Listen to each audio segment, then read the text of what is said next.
Twilight placed a hoof on the door as she used her magic to douse the lights in the room. She had just finished tucking Nyx into bed, and the filly had fallen asleep as soon as her head had hit the pillow. Twilight was sure that was for the best. It had been a long day. She looked in on Nyx for a few seconds longer before gently shutting the door. She then descended the library's staircase, climbing down to the ground floor where many ponies with worried faces were waiting. Twilight greatly appreciated the fact that all of her friends had stayed to make sure Nyx was all right, especially since Rarity and the Cutie Mark Crusaders were the only ones who knew Nyx well enough to be so concerned. "She's okay, just tired. I put her to bed," Twilight assured with a gentle smile. Her words dissipated the tension in the room, letting every pony finally relax after what had been a long and stressful day. "Well, I don't know about the rest of you, but I am exhausted," Rarity noted. "I hope you don't mind, Twilight, but I'm going to take Sweetie Belle home and get some sleep myself." Twilight shook her head. "No, I don't mind. I know you are all tired. You should all go home and get some rest. Would you, maybe, want some of us to stay?" Fluttershy kindly offered. "No, I couldn't ask you to do that. You all dropped everything to help me find Nyx. I couldn't make you stay now that she's safe." Applejack laughed a little. "Well shoot, Sugar Cube, that's what friends are for. You'd do the same if Apple Bloom went missing." Sweetie Belle," Rarity added. Gummy," Pinkie Pie chirped. "I know," Twilight said, "and I can't thank you all enough. I was really worried about her. It wouldn't be right if you weren't concerned. She is your cousin after all," Applejack said before she started to head for the door. "Still, Twi's right.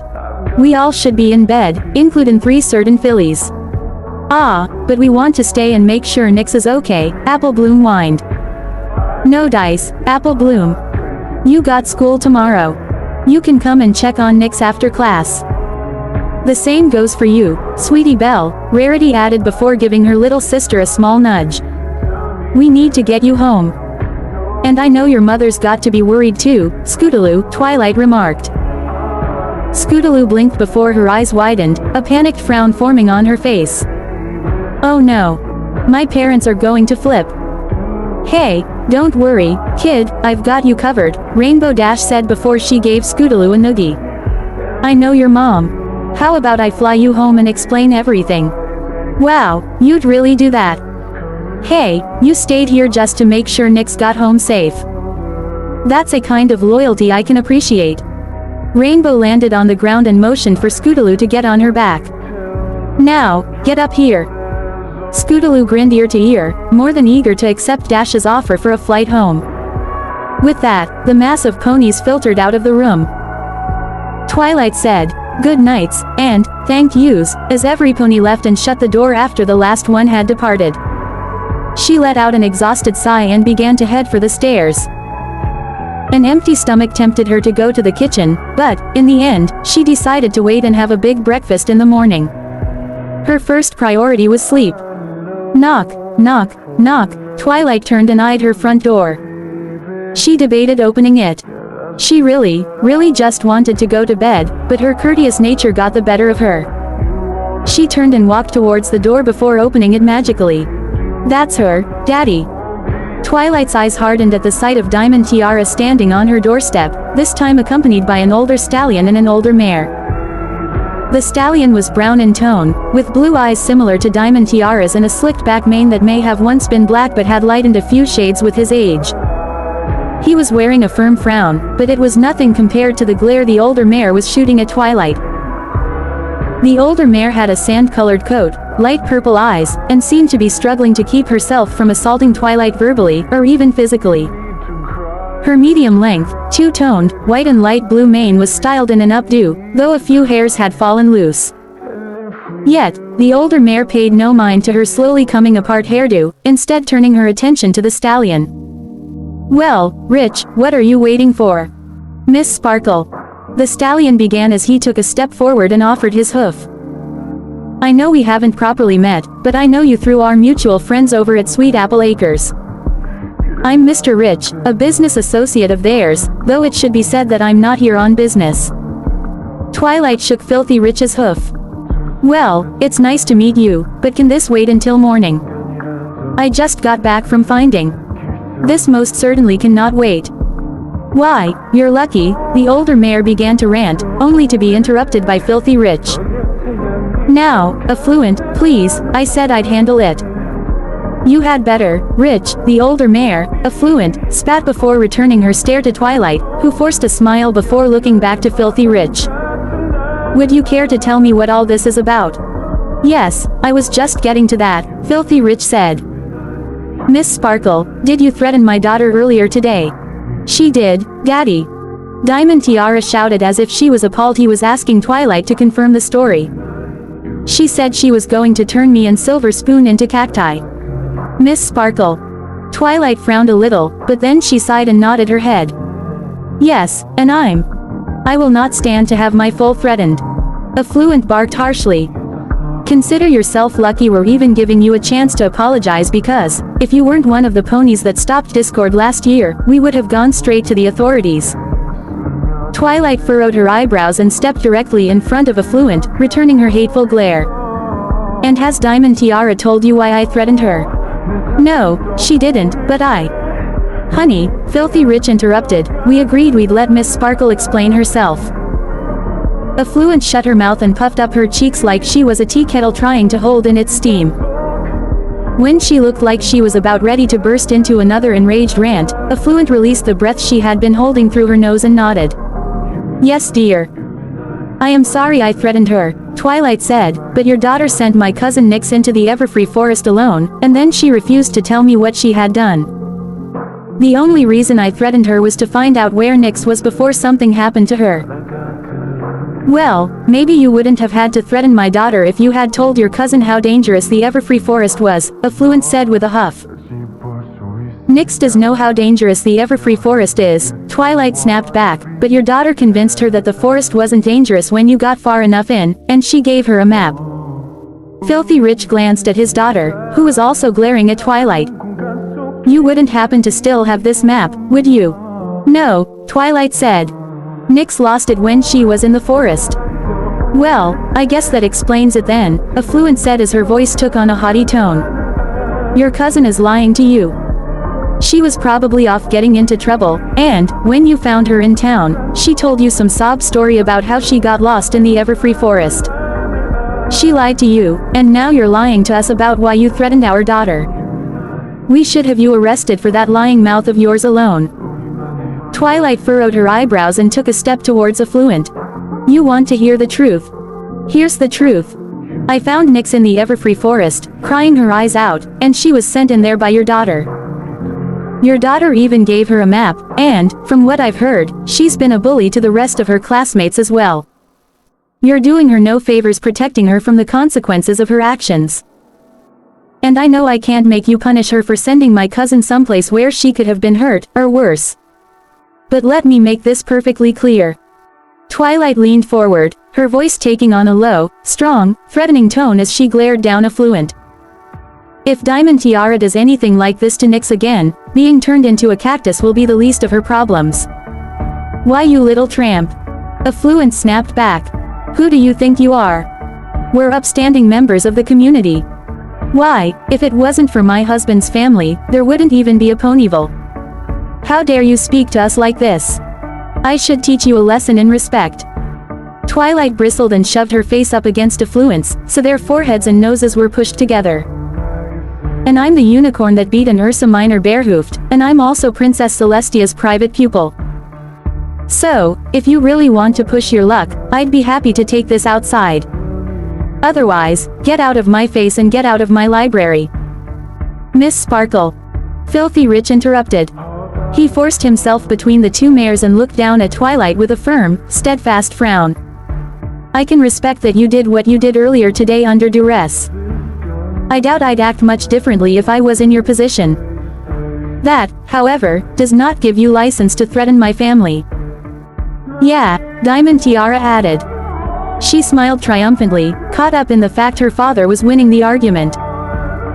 You can't threaten me because Nyx is stupid enough to go into the forest, even if I gave her a... Diamond Tiara realized what she was about to say, and she quickly clapped a hoof over her mouth. However, the damage had already been done. Mr. Rich glanced at his daughter and said, "Young lady, you're grounded." "Rich, you can't really ground her for," Affluent tried to protest. "We'll discuss this when we get home," Mr. Rich said firmly as he turned to leave. "Until further notice, she is grounded. But, Miss Sparkle, don't think this means you're off the hook. Princess Celestia's pupil or not, I will be discussing this matter with the mayor in the morning." With that, Filthy Rich turned and walked away. Diamond Tiara and Affluent followed soon after, but only after they had each thrown the dirtiest glare they could muster at Twilight. Twilight, however, ensured she got the last word, or rather sound, in the conversation. She stepped back and slammed the library door shut with a sharp, loud bang. "Whoa, Twilight," Spike said from the back of the library. He had heard the argument and had come to investigate what was going on. "I've never heard you pull rank like that, using your position as Princess Celestia's student to threaten some pony." "Yeah," Twilight sighed, mentally kicking herself for what she had said in the argument. "And the princess wouldn't be happy if she found out I did. So, Spike, if we could." "Hey, my lips are sealed," Spike assured her. "Personally, I think you should have turned one of them into a cactus just to prove a point. Still, aren't you worried about what the mayor will do? She might tell the princess. We'll cross that bridge if or when we come to it. I still can't believe that little Philly actually sent Nyx into the Everfree Forest. I mean, what was she thinking?" "Couldn't tell you, I don't make a habit of trying to understand bullies," Spike replied before he yawned and glanced at the clock. "Well, it's late. I'm surprised Aloysius hasn't come in yet. He's usual." "Who?" Spike jumped, spinning around to see that the horned owl in question was sitting on top of a nearby bookshelf. "Seriously, we need to tie a bell on you. You're like a ninja owl or something." "Who?" the owl replied in his usual fashion. "You. Who? You. I'm talking about you. Who? I'm, you know what." "No. I'm not getting into that," Spike said, heading towards the staircase. "I'm going to check on Pee-wee, and then I'm going to bed." "Night, Twilight." "Good night, Spike," she replied as she watched him climb the steps. She then turned to look at Aloysius, who tilted his head somewhat expectantly. "Sorry, Aloysius, but I'm really tired, it's been a long day. I hope you don't mind if I just go to bed too." "Who?" was all the owl replied before taking flight. He swooped around the room, grabbed a book off a shelf, and dropped it on the reading table. The book fell open, and within moments Aloysius had landed and begun reading. Twilight couldn't help but giggle, happy to see that the owl was able to keep himself busy at night, even when she wasn't up late studying. Leaving Aloysius to his reading, Twilight climbed up to the library's second floor. Spike had already shut off the lamps and curled up in bed. The only light came from the moon outside the window, and it illuminated the room just enough for Twilight to cross without any trouble. Next to Twilight's bed was a smaller one she had purchased for Nyx. She had expected to find Nyx curled up there, but, in the few minutes Twilight had been downstairs, Nyx had crawled into the larger bed. Normally, Twilight would have encouraged Nyx to sleep in her own bed, but, after the day they both had, she would overlook it for one night. Making sure not to wake Nyx, Twilight slipped herself slowly beneath the covers. She levitated the blanket off Nyx's bed and covered the sleeping filly with it so she wouldn't get cold in the night. Despite being asleep, Nyx sensed Twilight's presence. Almost like she was sleepwalking, Nyx stirred, got to her hooves, and, with the blanket hanging off her body, she moved over beside Twilight. She then lay back down so that her little head rested in the crook of Twilight's neck. It brought a smile to Twilight's face as she gently nuzzled the sleeping Nyx. The smile, however, slowly died as Twilight watched Nyx sleep. Her gaze drifted to the window, looking up at the distant moon. For a moment, she remembered how it used to look. How it used to bear the dark silhouette of the mare and the moon. She had a lot to think about, a lot to consider, but it would have to wait until morning. Her eyes were already drooping from the soft embrace of the bed, and soon Twilight drifted off into a well-deserved sleep. Knock, knock, knock. A trio of ponies stood on the doorstep of the manor, glancing over their shoulders to ensure there were no guard patrols passing on the connecting street. The manor itself was nestled in the company of other similarly grand homes. Every lawn was trimmed, every shrub sculpted, and every flower was in bloom in the part of Canterlot where the elite made their homes. Celebrities, politicians, and anybody else that was widely known and very well paid could be found within those few blocks of the city, living the high life in their stately homes. The stallion of the trio was about to knock again when the locks clicked open.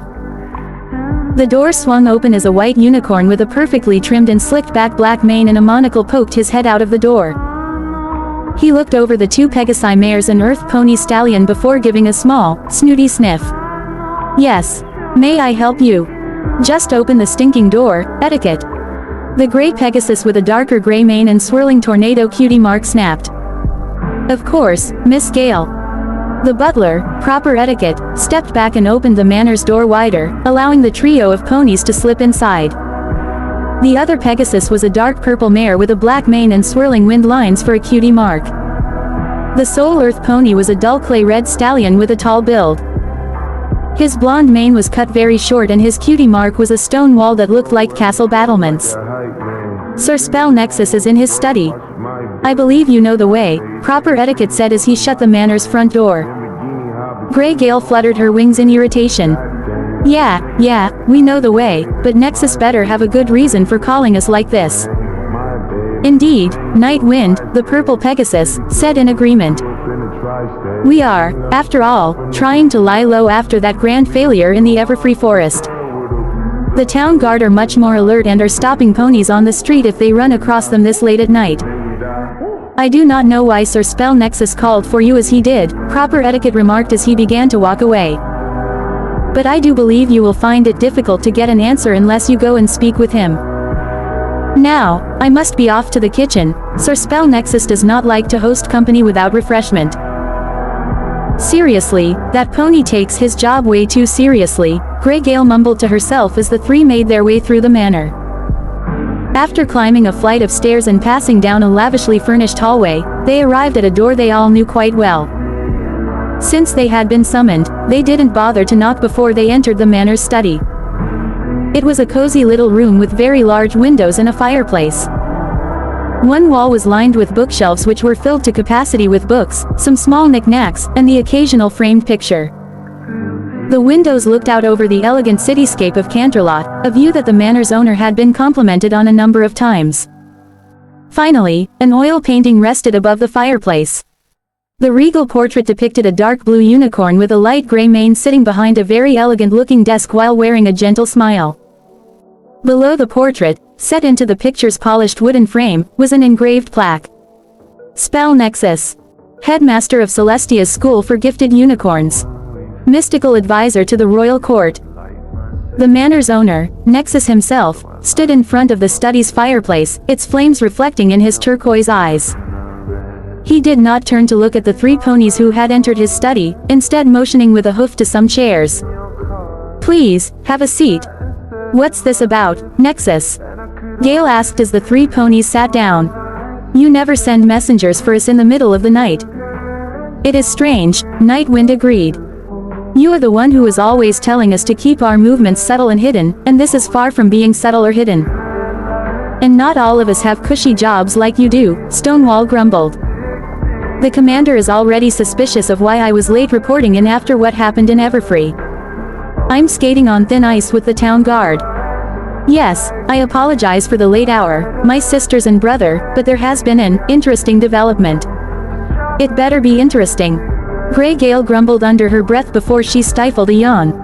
Nexus turned away from the fireplace and began walking towards the three seated ponies. "I assure you it is, for it would seem that our efforts on the night of the last full moon were not wasted." "How were they not wasted?" Grey Gale ranted, waving her hoof in a wide arch. "It was a disaster.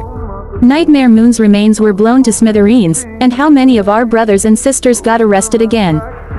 "Approximately 3 dozen, Night Wind answered. Grey Gale raised her hoof and slammed it on the ground. 3 dozen, Nexus. It is true. Things did not go as planned." A grin spread onto Nexus's lips as his eyes gleamed. But it was all worth it, for Nightmare Moon lives. There was a dead silence in the room. Stonewall, Night Wind, and Grey Gale glanced at each other, unable to believe what they had heard. Grey Gale broke the graveyard-like silence by shaking her head and asking, wait, are you saying the spell worked? I did not dare to hope so, Spell Nexus mused before giving his head a nod, but yes, at least in part. And just how do you know that Nightmare Moon lives? Night Wind asked skeptically. If that were true, wouldn't she have overthrown Celestia by now? Yes, if our queen was at full strength, Equestria would already be bathed in the glory of a night eternal, and we would have received our just rewards as her loyal servants. Still, I cannot deny what I sensed and saw. Early this evening, a brilliant bolt of magical lighting shot up from the Everfree forest, and, in that moment, I sensed her. I sensed our queen in all her power and glory. It was like a firework bursting and fading in the night sky, but it was there. Spell Nexus swept to one side, light on his hooves for a moment. It was so magnificent, and it made something inside me shift for a moment. I felt positively giddy, and it took all my willpower to keep myself from racing to the forest to find her. Well, it's nice to hear that we weren't wasting our time with that spell, Stonewall remarked, his very flat tone bringing Nexus back to the serious nature of the conversation. Yes, and now we have purpose once again. Brother, sisters, we must find our queen. I believe her form, like the spell we cast that night, is incomplete. She can be saved, can be given the life she deserves, but we must find her. I believe she is in hiding either amongst the trees of the Everfree forest or in some area close to that, and we must find her before she can become truly lost to us. And just how are we supposed to do that? Grey Gale asked cynically before she began speaking in a forced, overly perky tone. Hey boss, I wanted to take some more of my vacation days. Why? Oh, I just want to take a leisurely stroll around one of the most dangerous forests in Equestria while I look for a partially reincarnated Nightmare Moon. Nexus rolled his eyes and rubbed the bridge of his nose with a hoof. Please spare us your sarcasm, Grey Gale. She does make a point, Nexus, Night Wind said smoothly. How can we search the Everfree forest without drawing attention? Not all of our brothers and sisters were arrested by the guard after Celestia's interruption, Spell Nexus assured his cohorts before turning his attention back to Grey Gale. In the morning you will find I've contracted out your services as a pair of wings for hire to deliver important letters to a number of individuals around Ponyville. Some of these letters are simple letters from Celestia's school for gifted unicorns, but a few of those letters are notes to our brothers and sisters who call the town home. They, who are closest to the forest, will be able to search for our queen. Will I know who is who? Gale asked. Nexus shook his head.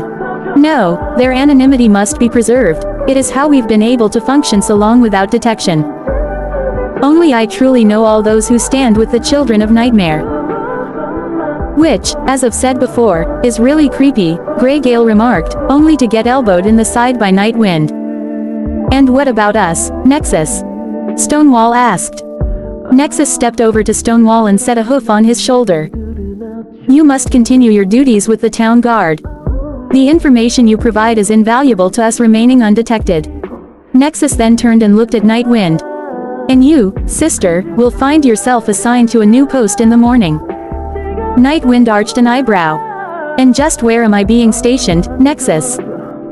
I have little doubt that Celestia has sensed the same thing I did this evening, and I believe this will drive her to step up the research team she has working on analyzing our spell. You have now been reassigned to guard this team. Keep tabs on their progress, impede it if you can, and, if Celestia speaks with the team, I want you to tell me exactly what she says. A treacherous smirk spread onto Night Wind's lips. And here I thought you'd finally given me a challenge, Nexus, but eavesdropping. Do not take your role lightly, Night Wind, for, if the team makes a dooming discovery about us or the spell, you are the only one who will be able to warn us of the coming danger. Nexus then looked over his three conspirators and let a smile play upon his lips. Celestia was able to stop us once, but fate has given us another chance to see our queen rise. I will not see it slip through our hooves. For the night eternal. For Equestria's true queen, the three other ponies chimed back in practiced harmony. Knock, knock, knock. Just one moment, a light blue unicorn stallion called as he sat up in bed.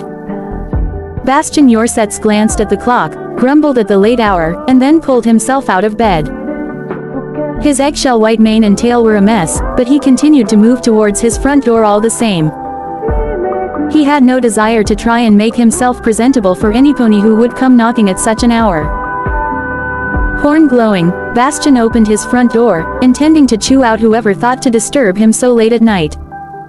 Yet, he froze up like a statue when he saw Princess Celestia standing on his doorstep. Why, Your Highness?" Bastian stuttered out. "I do apologize for the late hour, Bastian, but may I come in?" Celestia asked sweetly, as if Bastian had every right to turn her away.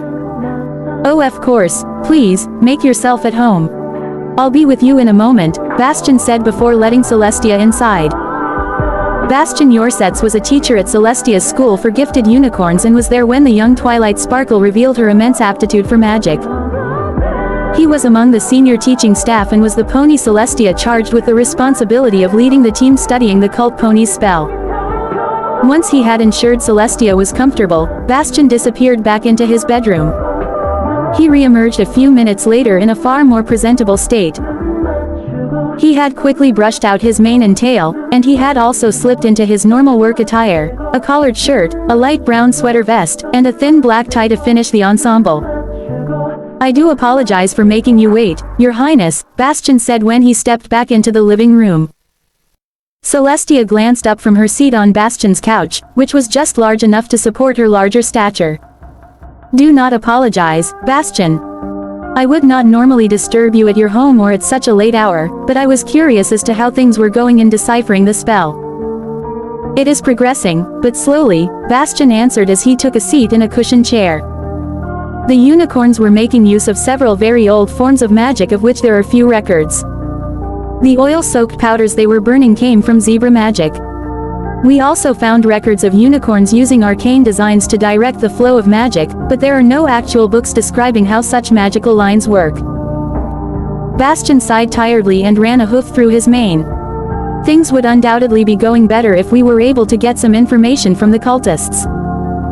"Have your guards been able to get any of them to talk?" "No," Celestia admitted with a shake of her head.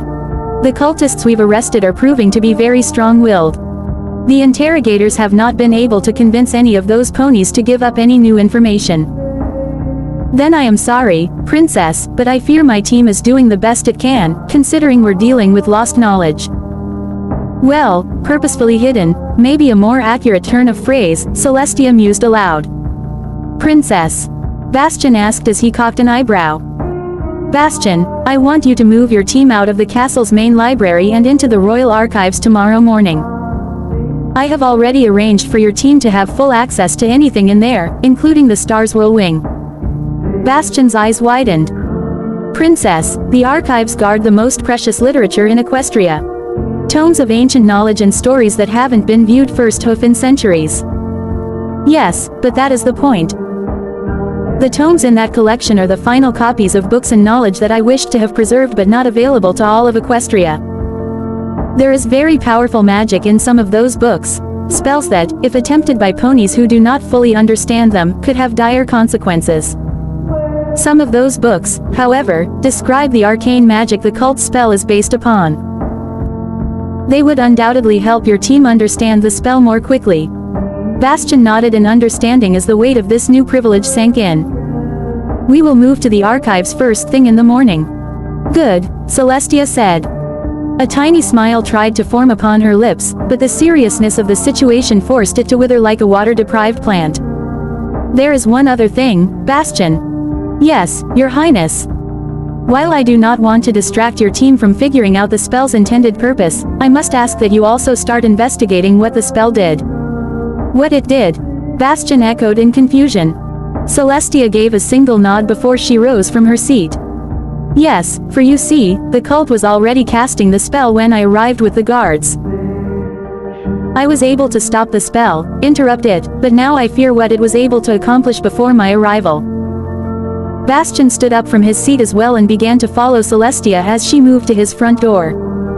"That is a very theoretical branch of magic, Princess. Incomplete spells have been known to do a variety of things, and some never do the same thing twice. As I am well aware, but I have faith in you, Bastian. You are the greatest mind in the field of theoretical magic at the school, after all. Bastian couldn't help but blush and bow his head. You flatter me, princess. I make no habit of flattery, Bastian, I only offer the compliments ponies deserve, Celestia corrected as she opened the front door with a flick of her magic. Now, I'd best depart. I wouldn't want to impose any further. You are never an imposition, princess, though, none of this seems terribly pressing. Might I ask why you felt this could not wait until morning? Celestia paused at the door, having already put one hoof outside, and looked over her shoulder at Bastian. I have simply realized that I have not been providing your team with the materials it needs to analyze this spell quickly, and, I have also come to realize this evening that swiftness in this matter is of the utmost importance.